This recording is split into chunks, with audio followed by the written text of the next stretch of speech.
Meet our leading lady, Davina, who used to think the world was magic. Her life was one long party that never ended. Her parents gave her everything and she never asked where it came from. She adored them so much that she couldn't see who they really were until it was late. Her parents had enemies, or perhaps, they were someone else's enemies. Either way, there was a reckoning, and she was left behind. Her parents lost their lives in a fire incident and she was entrusted to the care of her nanny, Bremerton, who offered to teach her how to be strong, not just for herself, but to protect other children too. With fierce determination, she agreed to go with the nanny. So, she spent the next 8 years at the Elite Nanny Academy building her strength. Mrs. Bremerton took her in, raised her, trained her, and now she's headmistress of the Elite Nanny Academy, and Davina is finally ready for her first assignment. One day at the headmistress Bremerton's office, a young handsome man named Mr. Angelini emerges with a generous proposal to hire a nanny.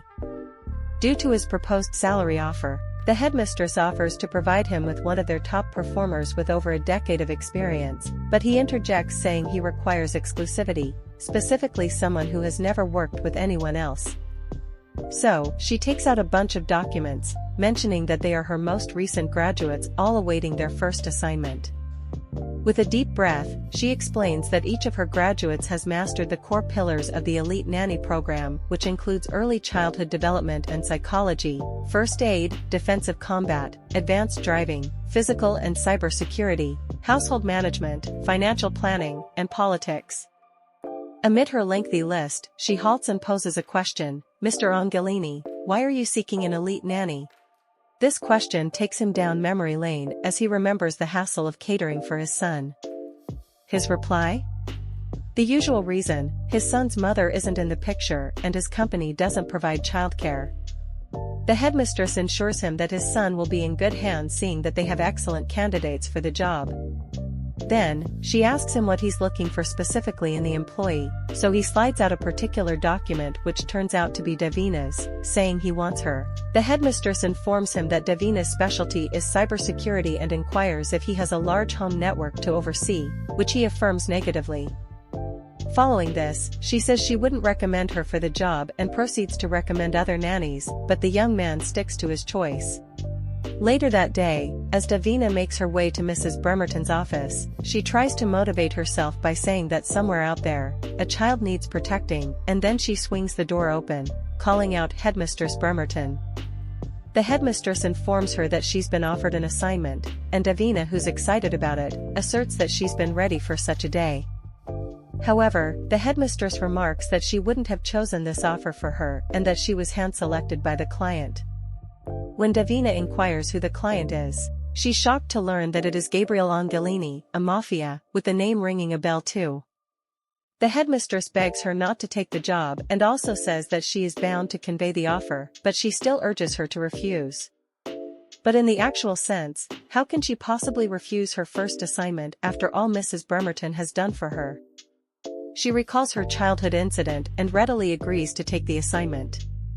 This action prompts the headmistress to ask if she's taking the offer for the right reasons and not her past. She replies by saying that's exactly why she has to take it.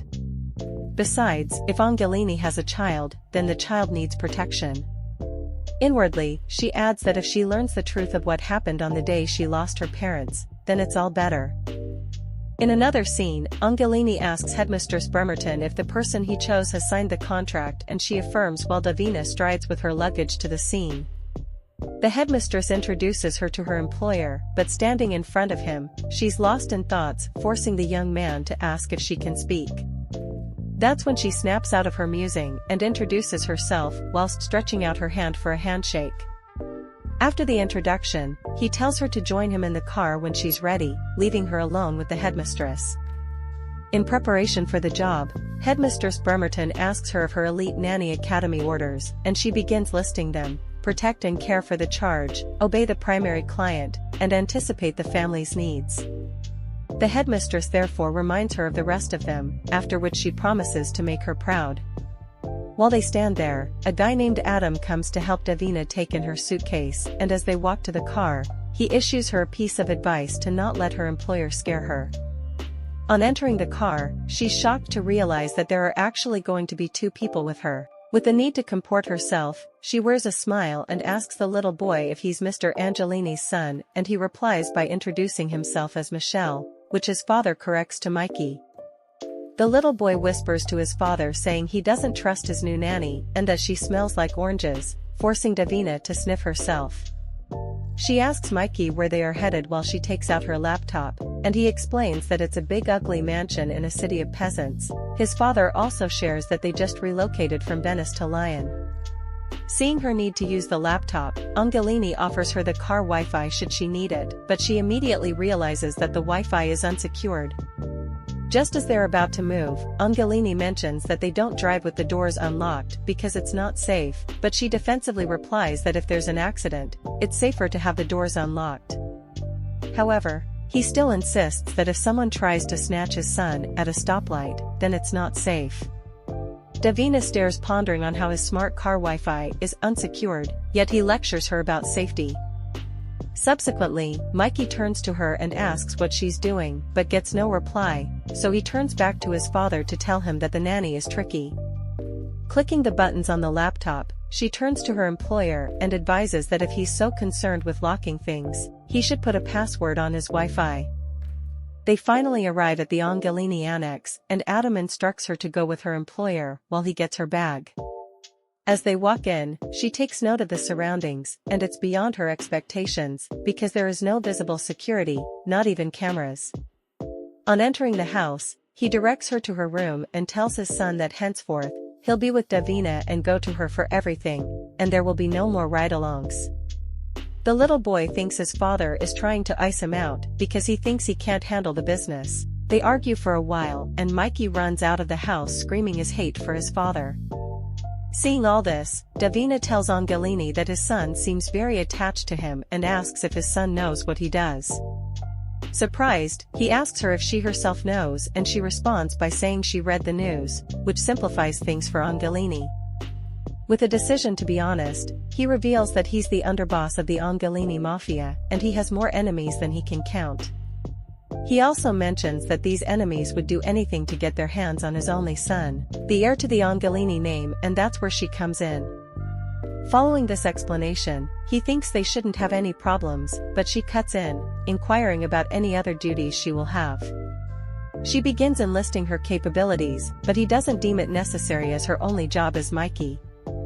She still insists that keeping his son safe requires more than just childcare. Other factors like the physical security of his residence are to be considered too, but he makes it clear that her only duty is to not let his son out of her sight. Since this is what her job entails, she definitely has somewhere to be as Mikey is not in her sight at the moment. As she strides outside, she sees some men taking the little boy, but before she can catch up, they zoom off in a van. What? A kidnapping on the first day of her job? This doesn't look good at all. She dashes back to tell Angelini that some masked kidnappers took Mikey from the driveway, but he immediately grabs her and orders her to go after them. She grabs her bag and requests for the car keys, but he informs her that Adam will drive her. Just as she's about to leave, she ensures him that his son will be found, but in the meantime, he should call the police. Leaning toward her, he says that if she does her job well, he won't have to call the police. While they are on their way, she keeps giving Adam directions while tracking the license plate of the van. They finally arrive at the building, and she orders Adam to pull around to the front of the building and wait for her while she does her thing. She notices the guard at the door appears to be a professional, but he's strangely without a gun, which she finds very unusual. So, she approaches him and warns that she's well trained before ordering him to open the door, which he obviously declines. Before we know it, she attacks the man and defeats him, causing him to slump, and then she steps into the building, equipping herself with a weapon. She peeks through a door only to find Mikey tied up, with two people present in that room. The door swings open as she bursts in and maneuvers both of them, hastily carrying Mikey to the car. She unties him as she inquires about his well-being. This particular moment reminds her of her past, so she hugs him and ensures that everything is okay now. Almost immediately, Adam sighs while commenting on feeling like a jerk. Suddenly, he points a gun at her, orders her to get out of the car and leave Mikey behind, and also offers her $2 million in the case.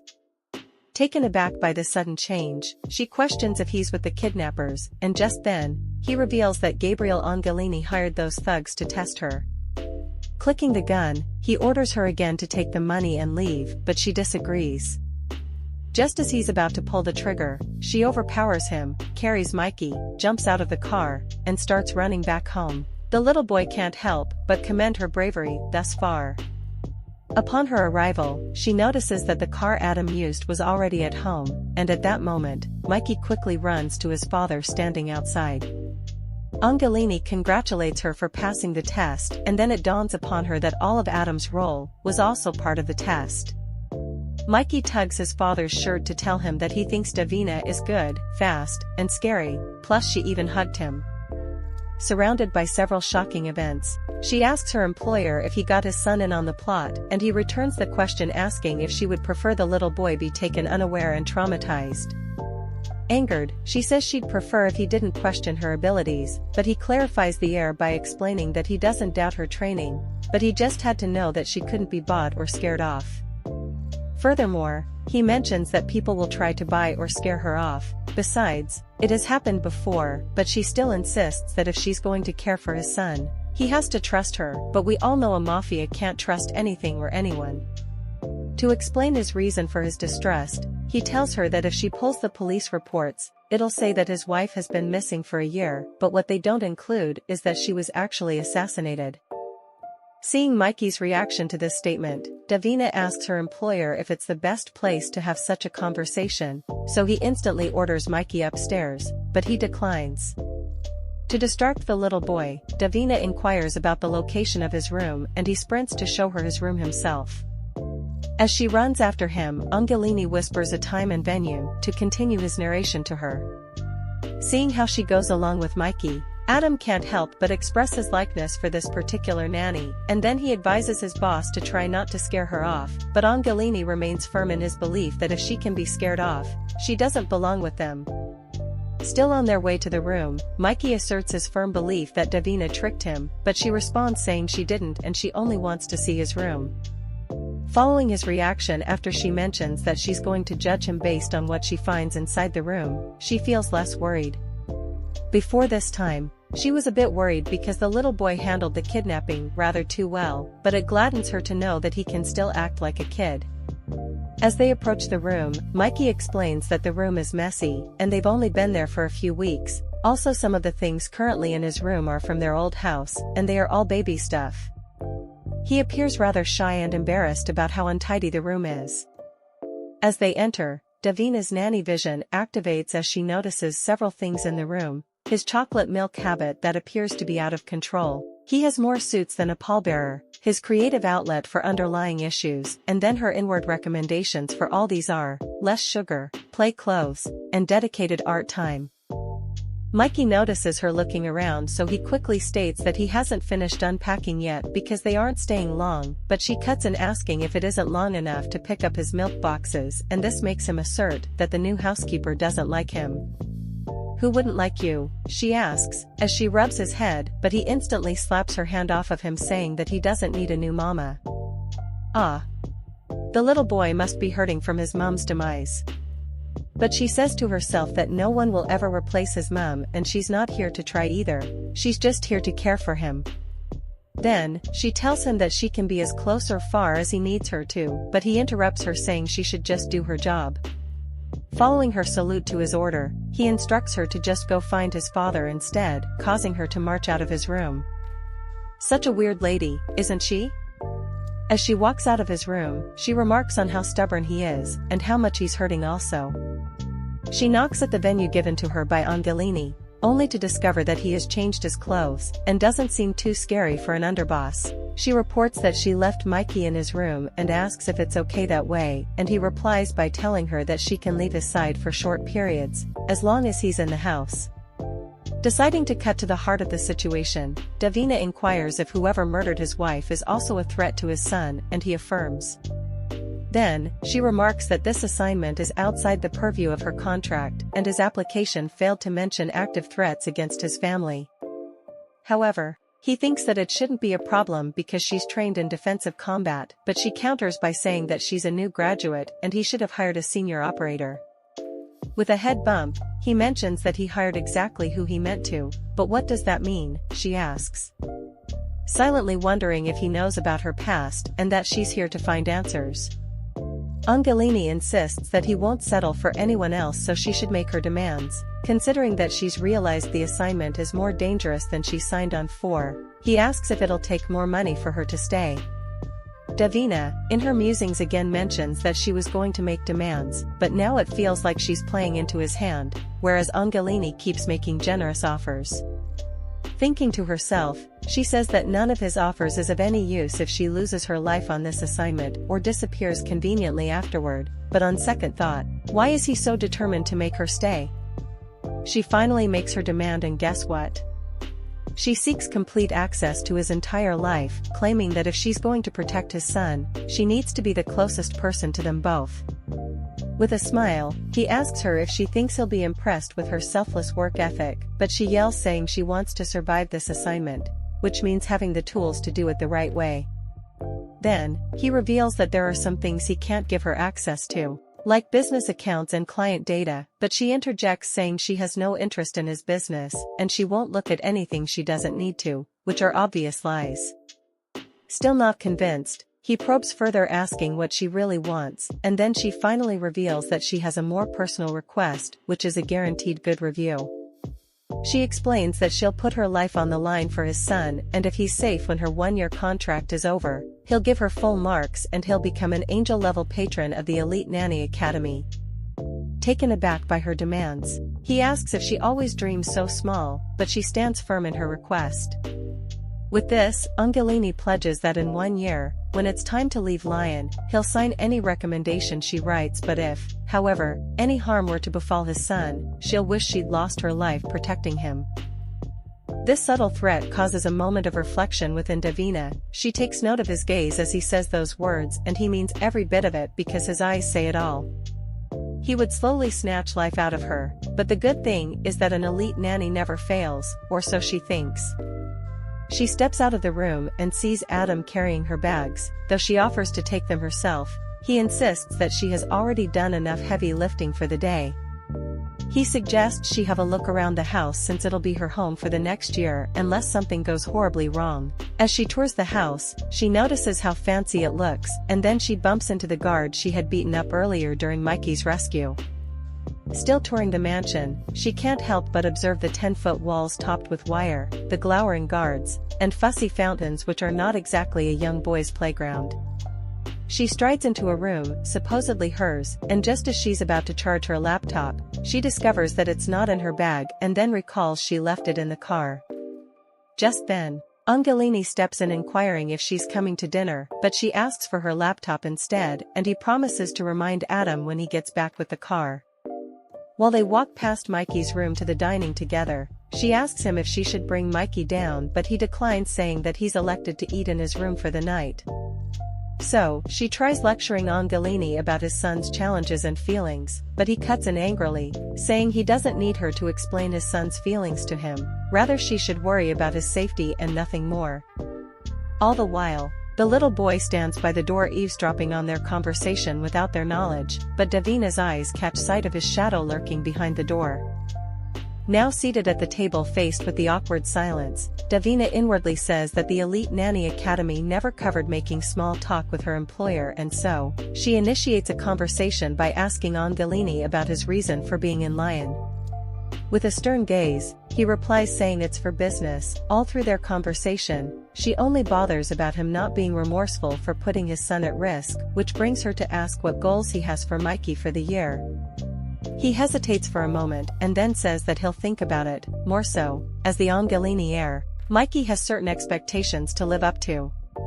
His response and demeanor seems odd to her, but then, what isn't odd about the whole house?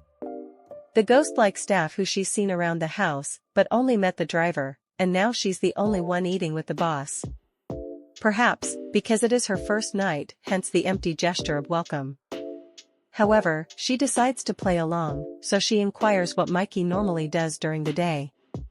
The mafia boss replies by saying that he normally takes him to work with him, but Davina says that's going to end today. The scraping sound of his chair echoes as he rises from his seat and tells her to follow him without spilling any other word. They go outside and he pulls her to a corner, instructing her not to apologize, but rather appear scared.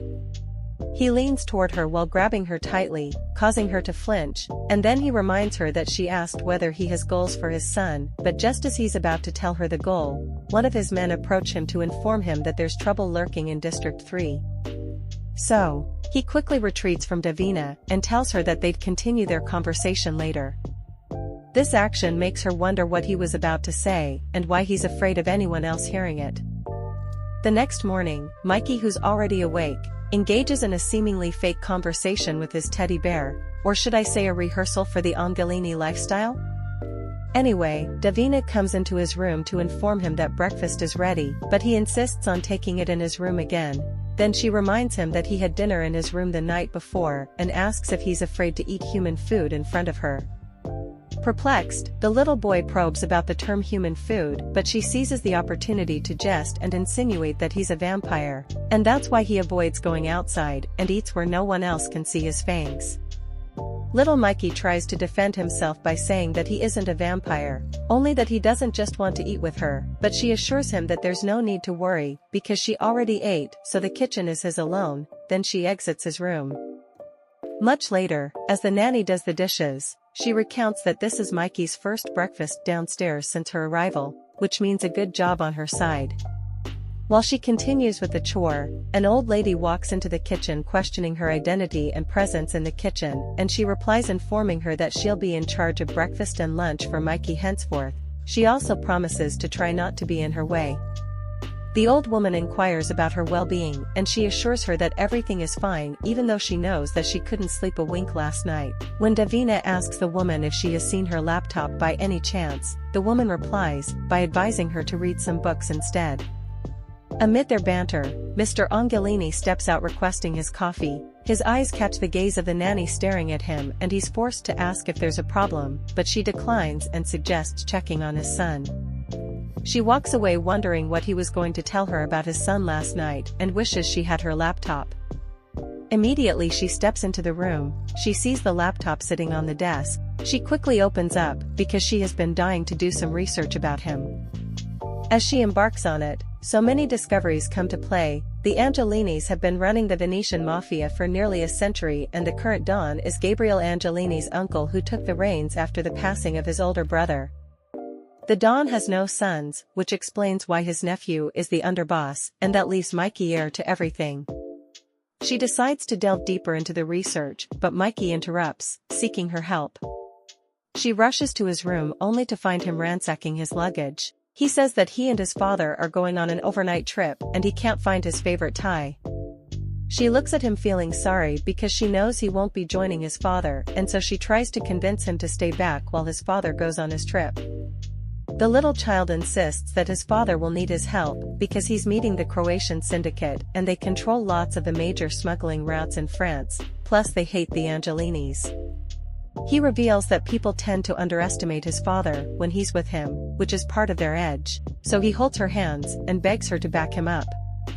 Just then, his father stops by the room and urges him to be good to Davina while he's away till the next night, but grabs his bag informing him that he's almost packed and coming with him.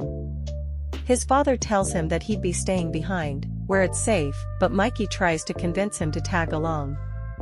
Mr. Angelini, however, remains steadfast in his decision for his son to stay behind. Just when he's about to leave the room, Davina halts him, and we can see the look in the little child's eyes, hoping for backup from her, but she fails him by requesting access to his father's security system instead. Mikey pulls his bag back feeling disappointed, and as she tries to talk to him, he angrily sends her out of his room with teary eyes. She tries to apologize, but he pushes her out of the room, saying that there's nothing fun about being left behind, and then he slams the door right behind her. Standing outside the room, she quickly recalls the fire incident from her childhood and supports the notion that indeed there's nothing fun about being left behind. The drama is just getting started. If you'd like us to continue this story, please let us know in the comments. See you in the next one.